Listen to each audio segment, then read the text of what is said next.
l'heure de la rubrique Market Movers. Nous sommes avec Mathieu Driol, senior analyste chez Day by Day. Mathieu Driol, bonjour.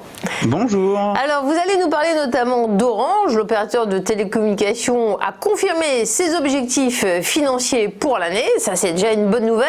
Alors, je me suis laissé dire qu'hier, il y a quelques milliers de clients qui ont vu une panne sur leur Livebox. Là, je trouvais que c'était un peu le pire. Hein. Le confinement qui commence et une panne de sa Livebox, ça doit être la pire nouvelle. Mais semble-t-il, les rectificatifs et les réparations ont déjà eu lieu. Ça vous est pas arrivé, vous, Mathieu, hein?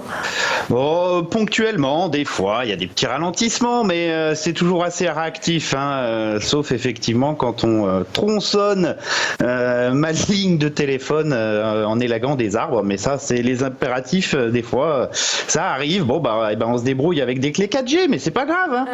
Hein. En tout cas, Orange, graphiquement, elle est sous une pression baissière hein, depuis des mois et des mois.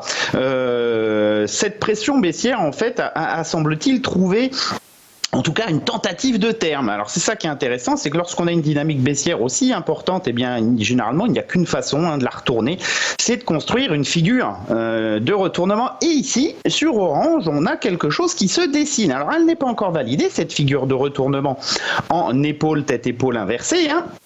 Au-dessus du support majeur à 8,68, elle n'est pas encore validée parce que ça n'interviendra qu'au débordement en clôture de la résistance clé à 9,75. Alors, la publication des résultats d'hier a permis l'ouverture d'un gap. Ça, c'est un premier élément que je trouve très intéressant, avec une belle bougie haussière, hein, plus 6% hier. Et pour l'instant, le titre se maintient, moins 0,21. Bon, enfin, vu l'ouverture du CAC, c'est un titre qui montre un petit peu de force quand même.